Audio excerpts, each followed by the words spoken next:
बेताल कहता है, यह कहानी है विधवा भागवती और उसकी बेटी धनवंती की।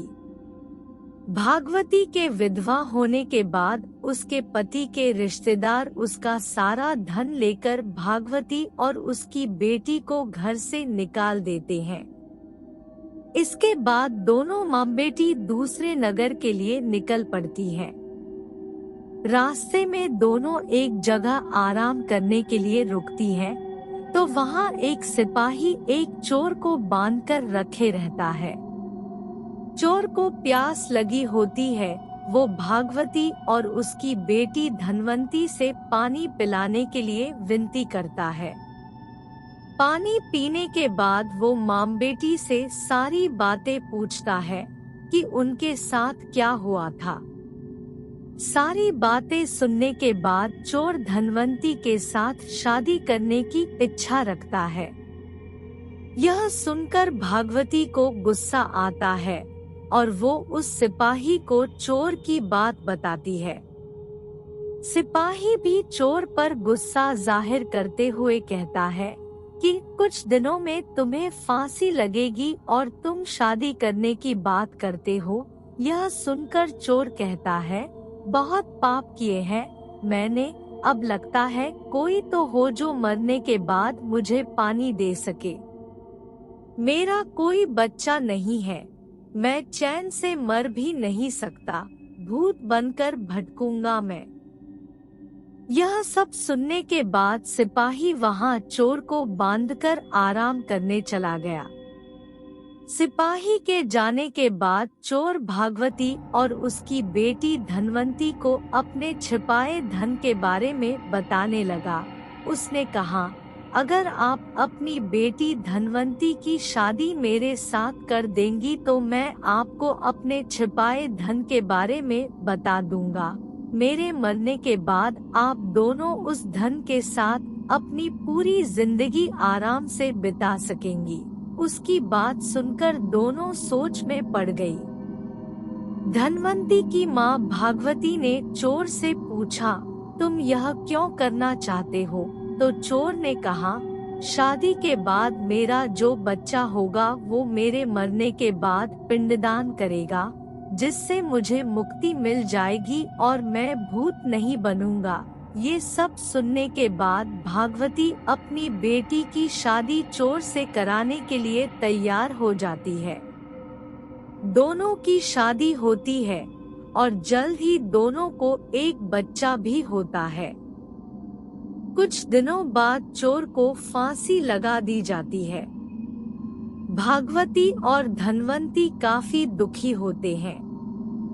कुछ दिनों बाद भागवती को चोर की बात याद आती है कि एक गुफा में मूर्ति के सामने की जमीन के नीचे उसने खजाना छिपा कर रखा था।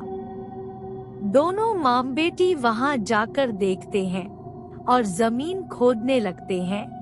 फिर उन्हें वहां सोना चांदी और पैसे मिलते हैं। धनवंती फिर भी दुखी रहती है और कहती है, अगर पैसे नहीं मिलते लेकिन वो जिंदा रहते तो मुझे सब कुछ मिल जाता। भागवती बेटी को समझाते हुए बोलती है कि अगर पैसा है तो सारी खुशी मिल जाएगी। उसके बाद दोनों माँ बेटी एक नए शहर जाकर खुशी खुशी अपनी जिंदगी बिताने लगते हैं। कुछ समय बाद भागवती की सहेलियां धनवंती की शादी कराने को लेकर पूछने लगती हैं। भागवती कहती है, मुझे अपनी बेटी की शादी तो करवानी है, लेकिन लड़का ऐसा होना चाहिए जो घर जमाई बनकर रहे। फिर कुछ वक्त बाद एक पंडित लड़का उनके घर आता है, जिसके सामने भागवती अपनी बेटी धनवंती के शादी का प्रस्ताव रखती है। उनका बड़ा घर और पैसे देखकर वो लड़का लालच में आकर शादी के लिए हाँ कर देता है। वो कुछ वक्त तक उनके साथ रहता है और उनका भरोसा जीतने के बाद एक रात घर के सारे गहने और पैसे लेकर भाग गया। इस दुख में धनवंती की माँ भगवती की मौत हो गई और धनवंती गरीब और अकेली हो गई। उसके बाद वो उस शहर से अपने बच्चे के साथ दूसरे शहर निकल पड़ी। समय बीतता गया और धनवंती किसी तरह अपना गुजारा करने लगी। धीरे धीरे धनवंती का बच्चा भी बड़ा होने लगा। एक दिन दोनों माँ बेटे रास्ते में भटक रहे थे कि इतने में उन दोनों की नजर एक राजकुमार पर पड़ी, जिसके गले को एक अजगर ने जकड़ रखा था। धनवंती के बेटे ने उस अजगर को काफी मुश्किलों के बाद राजकुमार के गले से निकाला, लेकिन अफसोस तब तक राजकुमार की मौत हो गई थी। इसी बीच राजकुमार के पिता, जो कि उस राज्य के राजा थे, वो वहां पहुंच गए। बेटे की मौत से वो काफी दुखी हुए, लेकिन धनवंती के बेटे के साहस को देखते हुए राजा ने धनवंती के बेटे को गोद लेने का फैसला किया। धनवंती और उसका बेटा महाराज के यहाँ रहने लगे।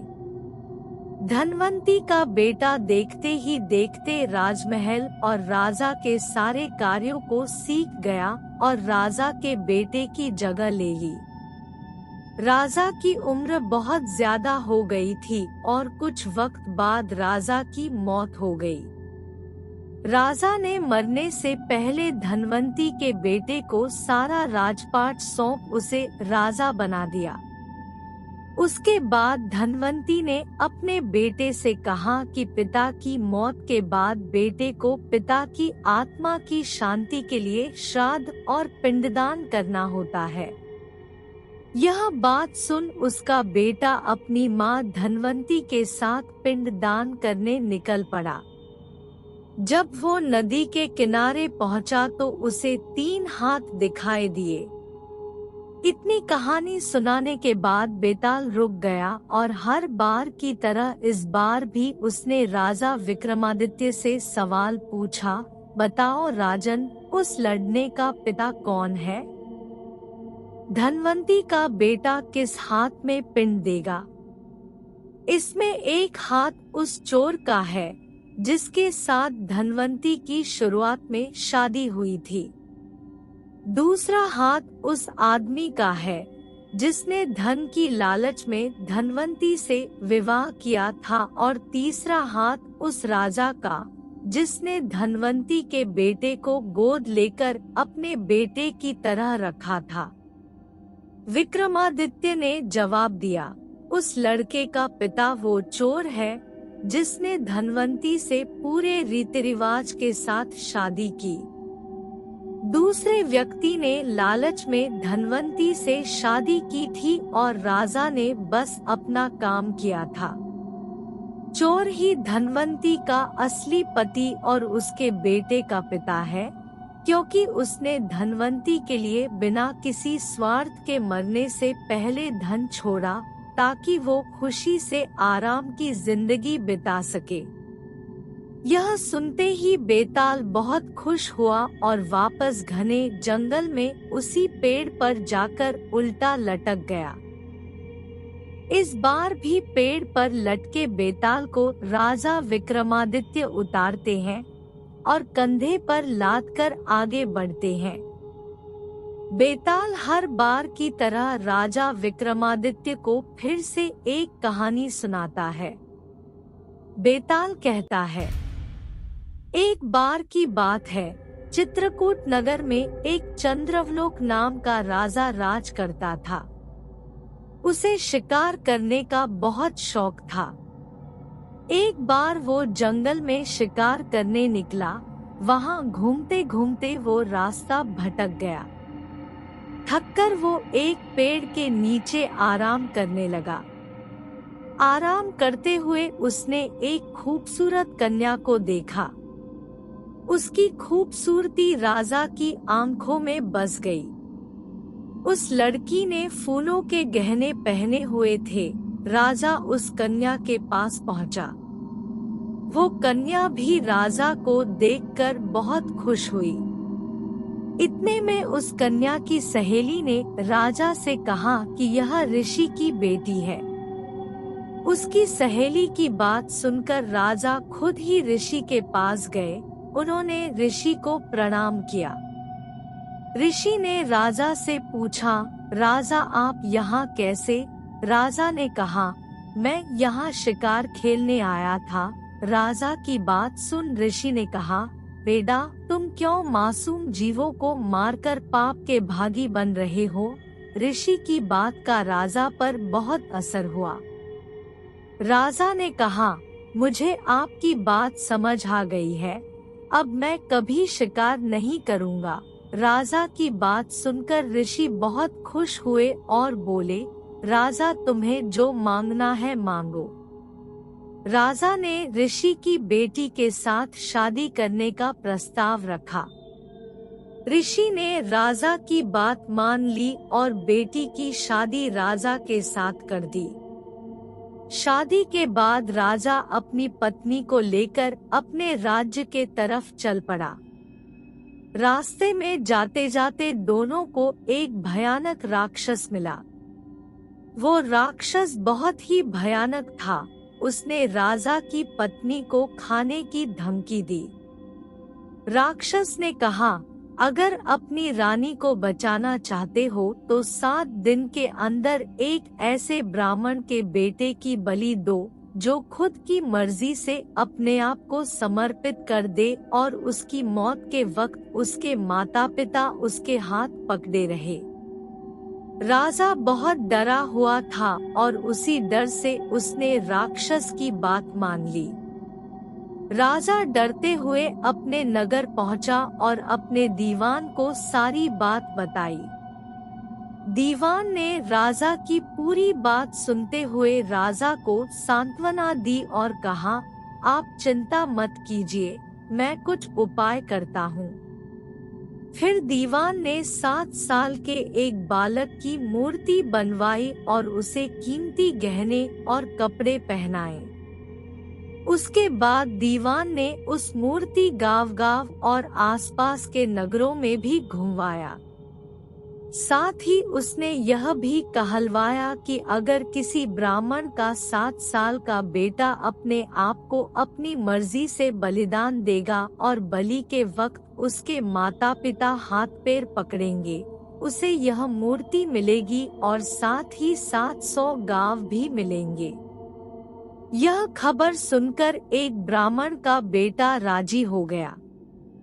उसने अपने माता पिता से कहा, आपको बेटे कई मिल जाएंगे, मेरे बलिदान से राजा का भला हो जाएगा और आप लोगों की गरीबी भी खत्म हो जाएगी। माता पिता ने काफी मना किया, लेकिन बेटा जिद पर अड़ा रहा और अंत में माता पिता को मनवा लिया।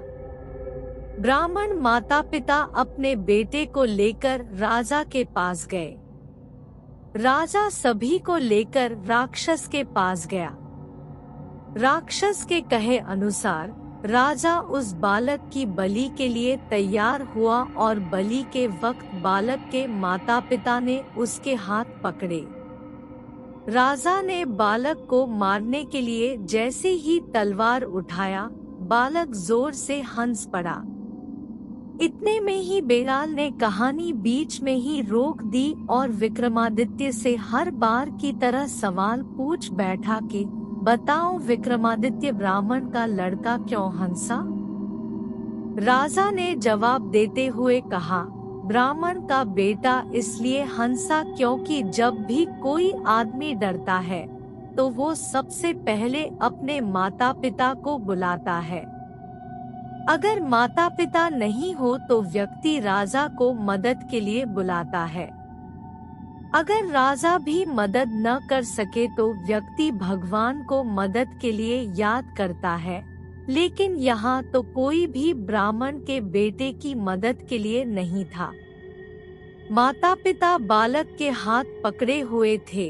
राजा हाथ में तलवार लिए खड़ा था और राक्षस उसके सामने उसे खाने के लिए तैयार था। ब्राह्मण का बेटा किसी और की भलाई के लिए खुद का बलिदान दे रहा था और इसी कारण वो हंस पड़ा। इतना सुनकर बेताल खुश हो गया और राजा की तारीफ। फिर तुरंत ही हर बार की तरह उड़कर पेड़ पर जाकर उल्टा लटक गया।